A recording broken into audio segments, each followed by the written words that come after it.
কক্সবাজারে বৃষ্টি, সাগরে উত্তাল ঢেউ, তবু লাখো পর্যটকের ভিড়। টানা ৩ দিন ধরে কক্সবাজারে ভারী বর্ষণ চলছে।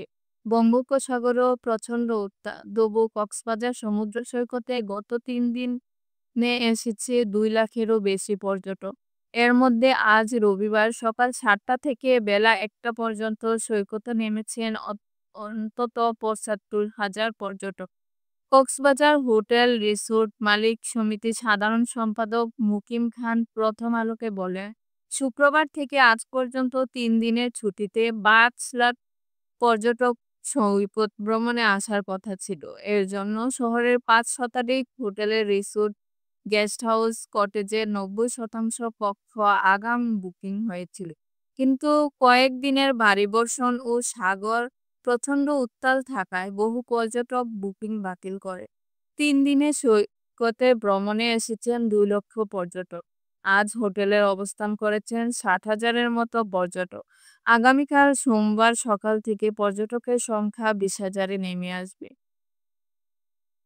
আজ সকাল ১০টায় সৈকতে সুগন্ধা পয়েন্টে গিয়ে দেখা গেছে বৃষ্টির মধ্যেও হাজার হাজার পর্যটক বালুচরে দাঁড়িয়ে উত্তাল সমুদ্র ও তার গর্জন উপভোগ করছে। ঝুঁকি নিয়ে গোসলে নামতে নিষেধ করে বালুচরে একাধিক লাল নিশানা উড়ানো হয়েছে, কিন্তু অনেকে নিষেধাজ্ঞা অমান্য করে উত্তাল সাগরে ঝাঁপ দিচ্ছেন।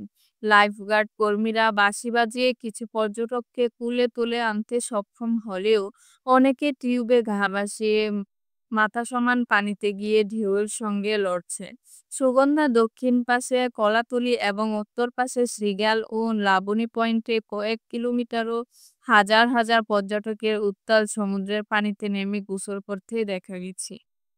সমুদ্রে গোসলে নেমে নিখোঁজ পর্যটকের উদ্ধার তৎপরতায় নিয়োজিত আছেন বেসরকারি প্রতিষ্ঠান সি সেফ লাইফগার্ডের ২৬ জন কর্মী। কলাতলী থেকে লাবণী পয়েন্ট পর্যন্ত ৫ কিলোমিটার সৈকতে তারা নিরাপত্তার দায়িত্ব পালন করেন।